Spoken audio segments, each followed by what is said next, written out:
আমরা রাসূলের সুন্নত এভাবে পালন করি।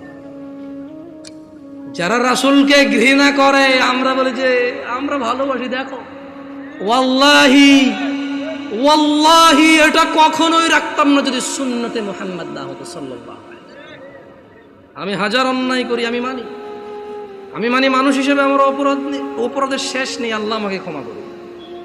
তবে তোমরা যারা মুহাম্মদ সাল্লাল্লাহু আলাইহি সাল্লামকে নিয়ে কুচ্ছা রটনা করো, অবমাননা করো, তোমাদেরকে বলে রাখি আমার টাকনুর উপরের কাপড় ওনাকে ভালোবেসে। তোমাদের বলে রাখি আমি বাম পা দিয়ে টয়লেটে যাই ওনাকে ভালোবেসে। তোমাদেরকে বলি আমি ডান হাতে খাই ওনাকে ভালোবেসে সাল্লাল্লাহু আলাইহি ওয়াসাল্লাম। যুবক, কার আদর্শ নিয়ে বড় হচ্ছ? এই দেশের বাবা মারা কি তাদের সন্তানকে আদর্শ শিখাবে না?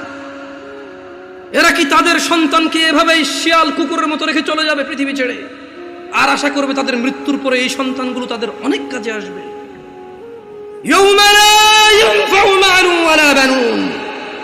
আল্লাহ বলছে সেদিন কাজে আসবে না সন্তান ও সম্পদ।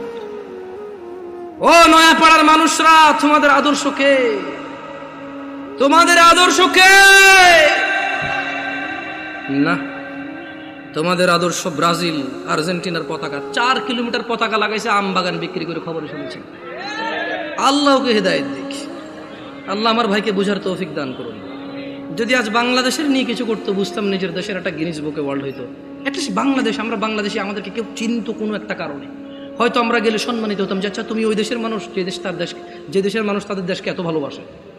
এখানে দেখি যে বাংলাদেশের পতাকা একটা 20টা থাকে অন্য দেশের পতাকা, বাংলাদেশটা একটু করে রাখে। আমি বলতেছি না যে পতাকা উড়ালে সোয়াব হয়, না উড়ালে গুনাহ হয়, এরকম আমি বলতেছি না।